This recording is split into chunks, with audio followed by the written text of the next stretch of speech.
สวัสดีครับมาพูดถึงเครื่องวัดประจุไฟฟ้า ZB2L3 กันอีกสักนิดนึงนะครับผมมีความรู้มีข้อสังเกตมาฝากนะครับผมก็เพิ่งทราบเหมือนกันว่ามันมีขายหลายรุ่นมากๆนะครับตัวแรกผมสั่งซื้อรุ่นนี้มาเป็น ZB2L3 รุ่น V 2.3S นะครับเป็นเวอร์ชัน 2.3S ผมก็เจอว่ามันมีสีแดงปุ่มสีแดงใสนะครับแล้วก็ตัวอื่นๆลักษณะการแสดงไฟความเร็วในการกระพริบนะมันค่อนข้างสวยและดูดีนะครับผมสั่งรุ่นใหม่มาจากร้านไทยร้านจีนนะครับก็เจอว่ามันไม่มี V 2.3S เข้าใจว่าเป็นรุ่นแรกหรือเปล่าแล้วเจอว่าตัวปุ่มเนี่ยมันเป็นสีดำนะครับต่างกันนะเป็นสีแดงทางขวาทางซ้ายเป็นสีดำซึ่งไฟกระพริบช้ามากเข้าใจว่าเป็นรุ่นแรกหรือเปล่าก็รู้สึกไม่ชอบนะครับเพราะว่าไฟมันกระพริบช้าแล้วอย่างหนึ่งตอนวัดไฟเสร็จแล้วมันเออร์เลอร์ด้วยนะต้องไปกดตรงนี้นะครับซึ่งเขาไม่จัดการเออร์เลอร์ตอนเสร็จผมซื้อมาหลายตัวเลยทั้งหมดก็5ตัวนะครับรุ่นเดียวกันหมดเลยร้านเดียวกันสังเกตดูปุ่มเป็นสีดำทึบนะครับก็เลยสั่งมาเพิ่มเนี่ยผมรู้สึกว่าผมชอบรุ่นนี้มากกว่าก็เลยเอาไอเดียตรงเนี้ยมาฝากทุกๆท่านนะครับถ้าเกิดว่าต้องการจะซื้อเนี่ยส่วนตัวผมชอบรุ่นนี้นะครับเพราะว่ามันเป็นเวอร์ชั่นใหม่กว่าอย่างรุ่นเนี้ยเป็นเวอร์ชั่น 2.3S นะครับ Max 15 โวลต์ 3 แอมป์ซึ่งสวยดีการออกแบบปุ่มก็สีแดงสวยทุกอย่างคล้ายกันแหละครับลองดูวงจรด้านหลังวงจรด้านหลังก็คล้ายๆกันครับต่างกันในการวางตำแหน่งเล็กน้อยเหมือนกันมากต่างกันในมุมของวงจรบริเวณนี้ครับมาดูด้านหน้าครับสังเกตด้านหน้า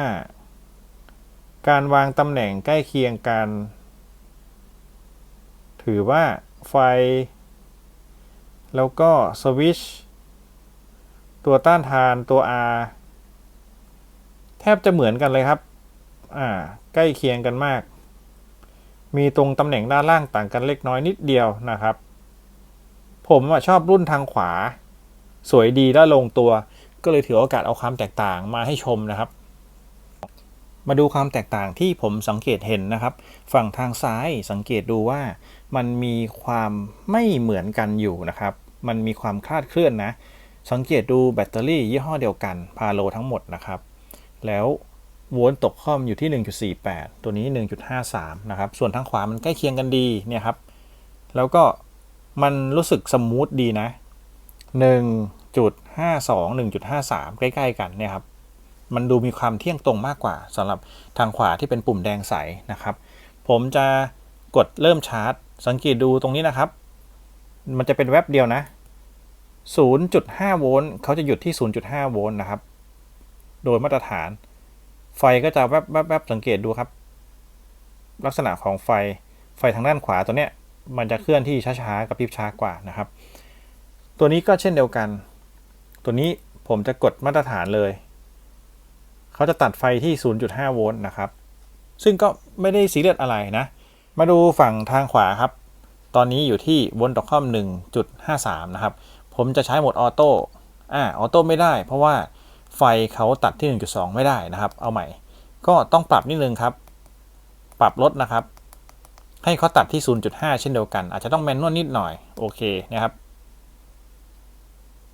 สังเกตดูไฟเขาสมูทดีสังเกตดูไฟทางซ้ายนะครับจะกระพริบช้าๆไฟทางขวาจะกระพริบเร็วผมชอบกระพริบเร็วนะมันดูรู้สึกว่าค่อนข้างดูมีความเร็วดีมันละเอียดดีนะครับก็เป็นเวอร์ชันใหม่ด้วยเวอร์ชัน 2.3S นะครับแล้วแต่ความชอบนะส่วนตัวหนังสือเนี่ยสังเกตตัวหนังสือฝั่งทางซ้ายมันจะมีความไม่คมอยู่ฝั่งทางขวาตัวหนังสือดูมีมาตรฐานคมชัดนะครับพอดูผ่านกล้องเนี่ยด้วยความกระพริบเร็วของตัวไฟนะครับจะสังเกตเห็นฝั่งทางขวาเนี่ยมันตัวเลขกระพริบนะแต่ฝั่งทางขวาเนี่ยผมดูภายนอกไม่กระพริบนะครับพอมันผ่านกล้องมันจะกระพริบนิดหน่อยคราวนี้มาลองดูโวลต์ข้างในครับ 1.21 ตัวโวลต์ตกค่อมระหว่างที่เราวัดนะครับฝั่งทางซ้ายเนี่ย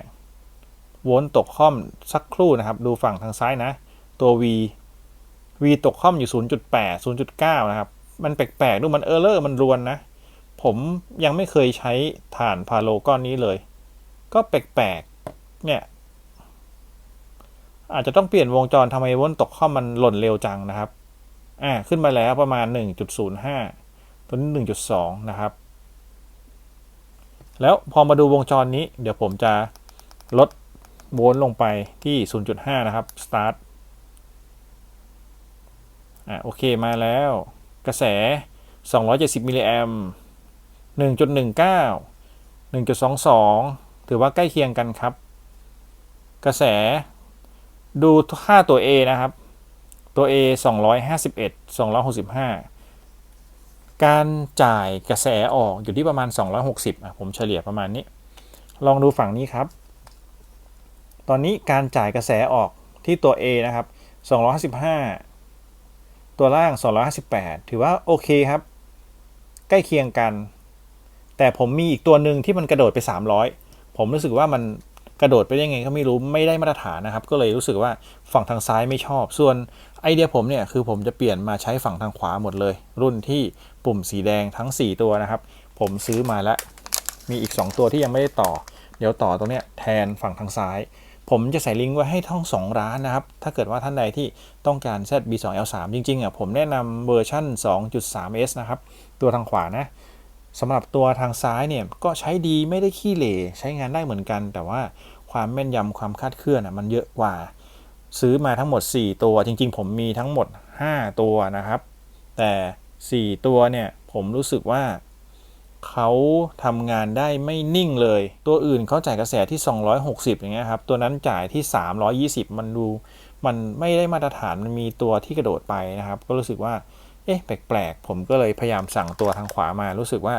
แพงกว่านะตัวทางขวาประมาณตัวละ90นะครับตัวทางซ้ายเนี่ยตัวละ60บาทก็ต่างกัน30บาท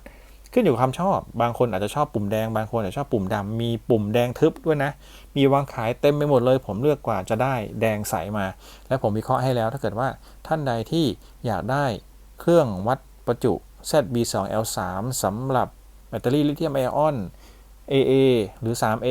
หรือ 18650เอามาต่อวงจรใช้เองผมก็แนะนำรุ่นนี้ครับส่วนตัวไอทีมจะบ้านนะครับผมแนะนำรุ่นทางขวาดีกว่ารู้สึกว่าเขาได้มาตรฐานการแสดงค่า